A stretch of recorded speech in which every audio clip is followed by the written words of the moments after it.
Hello everyone. In this session, we are discussing about the logarithms.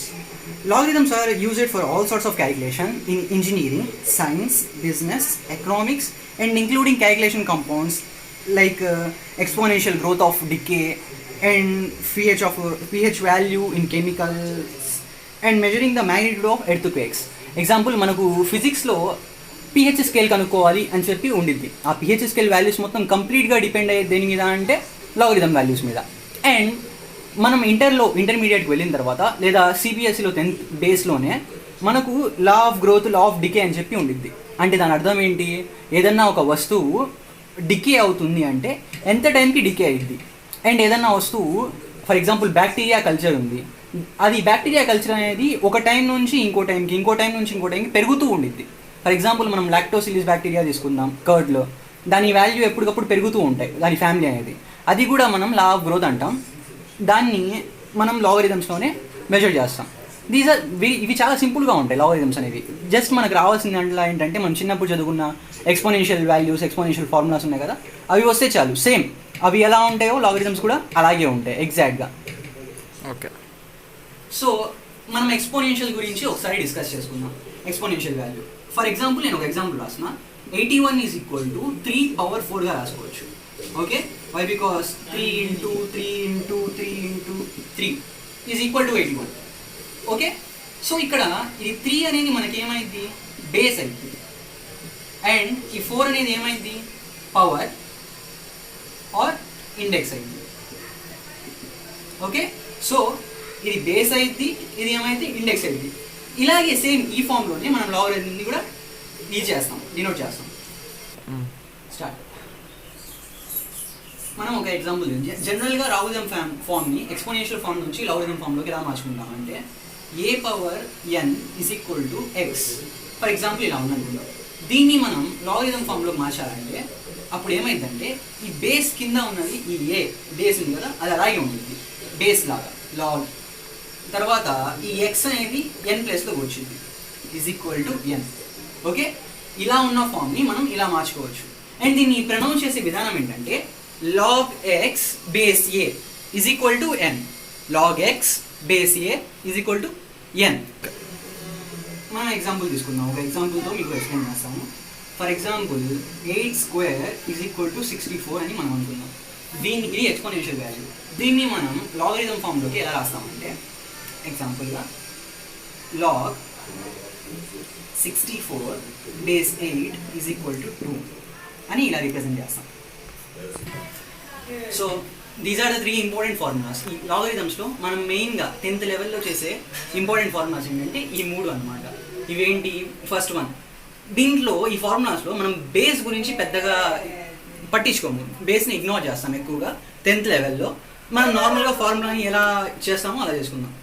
log a⁻m, దీన్ని pronounce చేసేది log a⁻m = m log a. Okay, log a⁻m = m log a. And second one వచ్చేసి log a + log b = log ab. ఇక్కడ multiplication జరిగింది. In case ఇక్కడ plus వస్తే ఇక్కడ multiplication జరిగింది. అదే ఒకవేళ మైనస్ వస్తే డివిజన్ జరిగింది. log a - b = log a/b. Okay, అయితే దీనికి ఒక ఎగ్జాంపుల్ రాశాను నేను. ఇక్కడ చూడండి, ఫస్ట్ దానికి ఎగ్జాంపుల్ log a⁻mకి ఎగ్జాంపుల్ log 2/3 అని రాసా, అంటే 3 log 2. అదే log 2 + log 3 అంటే ఇక్కడ ప్లస్ ఉంది, దాని అర్థం 2 × 3, log 2 × 3, log 6 వాల్యూ. అండ్ అలా థర్డ్ వన్ చూడండి, log 2 - log 3 = log 2/3. Okay, so లాగరిథమ్స్లో ఇవి చాలా చాలా చాలా ఇంపార్టెంట్ ఫార్ములాస్. మన 10th లెవెల్లో ద బెస్ట్ మనం యూజ్ చేసే ఫార్ములాస్ ఇది. అండ్ ఇందాక జస్ట్ జనరల్ ఎక్స్ప్రెషన్ చెప్పాను కదా, అది. ఈ 4 ఫార్ములాస్తో మనకు 10th లెవెల్లో ఉన్న లాగరిథమ్స్ మొత్తం కంప్లీట్గా చేయవచ్చు. నేను ఇప్పుడు కొన్ని ఎగ్జాంపుల్స్ ఎక్స్ప్లెయిన్ చేస్తాను లాగరిథమ్స్ మీద. Let's go for it. మనకు జనరల్గా లాగరిథమ్స్లో అడిగే క్వశ్చన్స్ ఎలా ఉంటాయంటే, ఒక నార్మల్ ఫామ్ ఇచ్చి ఒక ఎక్స్పోనెన్షియల్ ఫామ్ ఇచ్చి దాన్ని write the following in logarithmic form అంటాడు. ఓకే, అదొక టైప్. సెకండ్ టైప్ వచ్చేసి write the following in exponential form అంటాడు. దట్ మీన్స్ మనకు లాగరిథంలో ఇచ్చి ఎక్స్పోనెన్షియల్లో రాయమంటాడు. ఒకవేళ ఎక్స్పోనెన్షియల్లో ఇస్తే లాగరిథంలోకి రాయమంటాడు. ఇంకోటి, ఒక సమ్ ఇచ్చేస్తాడు, లాగరిథంలో ఒక వాల్యూ ఇస్తాడు, దాని వాల్యూ అనేది ఎంతో డిటర్మైన్ చేయమంటాడు. అదొకటి. థర్డ్ వన్, మనకు నార్మల్ అంటే మనకు ఇందాక చెప్పిన ఫార్ములాస్ ఉన్నాయి కదా, ఆ ఫార్ములాస్లో ఏదో ఒకటి ఇచ్చి దాన్ని ఎక్స్పాన్షన్ ఫామ్ లేదా ఆ ఫార్ములాకి ఆన్సర్ టైప్లో రాయండి అంటాడు. నార్మల్గా ఒక లాగరిథం ఫామ్ ఇచ్చి దాన్ని ఎక్స్పాండ్ చేయండి అంటాడు. దాని గురించి నేను ఒక్కో రోమన్లో ఒక దాని గురించి నేను ఎక్స్ప్లెయిన్ చేస్తాను. Let's see. Exponential to log form type 1. Okay, దీని అర్థం ఏంటంటే మనం ఎక్స్పోనెన్షియల్ ఫామ్ ఇస్తాడు, దాన్ని లాగరిథం ఫామ్లోకి మార్చాలి. ఎగ్జాంపుల్ ఒకటి తీసుకుందాం. 2 power 10 is equal to 10 equal to 10 1024. ఇది ఎక్స్పోనెన్షియల్ ఫామ్ అన్నమాట. ఇది బేస్, ఇది పవర్. అయితే దీన్ని మనం లాగరిథంలో ఫామ్ మార్చుకుంటే మనకు తెలిసిన ఫార్ములా ప్రకారం ఏంటది? ఆ formula a power x is equal to n అయితే అది లాగరిథంలో మారితే ఏమైంది? Log base n base a is equal to x. దీని ప్రకారం దీన్ని కన్వర్ట్ చేసుకుంటే మనకు చూడండి, 2 ప్లేస్ ఏ ప్లేస్లో 2 ఉంది, ఎక్స్ ప్లేస్లో 10 ఉంది, అండ్ ఎన్ ప్లేస్లో 1024 ఉంది. దీన్ని ఎగ్జాక్ట్గా మనం ఈ ఫార్ములా గుర్తుపెట్టుకుంటే చాలా ఈజీగా రాసుకోవచ్చు. మనం చేయాల్సిందల్లా ఏంటి? లాగ్ రాసి బేస్ 2 ఎలా ఉందో అలాగే ఉంటుంది, బేస్ మారదు.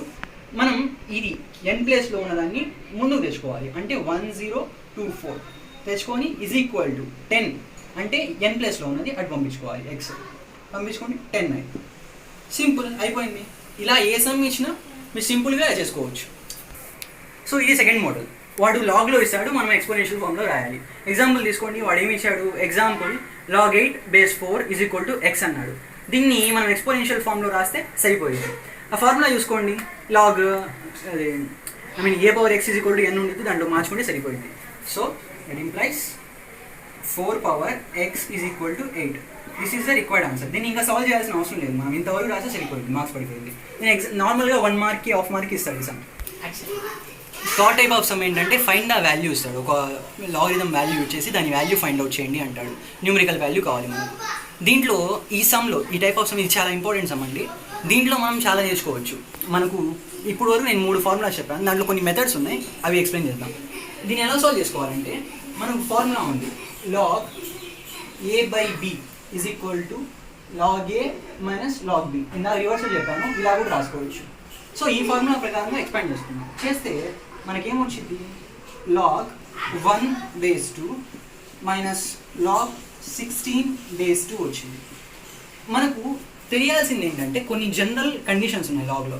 ఏంటి అంటే అది లాగ్ 1 వాల్యూ ఎప్పుడు 0 అయింది, లాగ్ 0 వాల్యూ ఎప్పుడు 1 అయింది. ఓకే, లాగ్ 1 వాల్యూ ఎప్పుడు 0 అయింది అండ్ లాగ్ 0 వాల్యూ ఎప్పుడు 1 అయింది. సో ఇక్కడ మనకు ఆటోమేటిక్గా లాగ్ 1 ఉంది కాబట్టి దీని వాల్యూ వచ్చేసి 0. So 0 minus log 16 base 2 minus log 16ని ఎలా రాసుకోవచ్చు? మనం 2 power 4గా రాసుకోవచ్చు. So minus log 2 power 4 base 2. Okay, ఇక 2 power 4 ఉంది కాబట్టి మళ్ళీ బై ద ఫార్ములా మనకేం ఫార్ములా తెలుసు?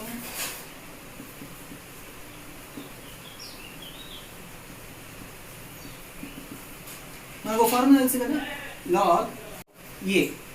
ఓకే, ఈ ఫార్ములా ప్రకారం మనం ఏం రాసుకోవచ్చు? -4 లాగ్ 2 బేస్ 2. ఓకేనా అండి? ఇక్కడ మనం లాగ్ 2 బేస్ 2 ఉంది కదా, అంటే దాని అర్థం ఏంటి? ఇక్కడ ఏ వాల్యూ అప్పర్ వాల్యూ ఏముంది, బేస్ వాల్యూ కూడా అదే ఉంది. సో ఇది ఏమైంది? ఒకదాంతో ఒకటి క్యాన్సిల్ అయిపోయి లాగ్ వాల్యూ క్యాన్సిల్ అయిపోయింది. రిమైనింగ్ ఆన్సర్ మనకు వచ్చేదల్లా -4. సో ఈ సమ్లో మనం గుర్తుపెట్టుకోవాల్సింది ఏంటంటే లాగ్ 1 వాల్యూ 0, లాగ్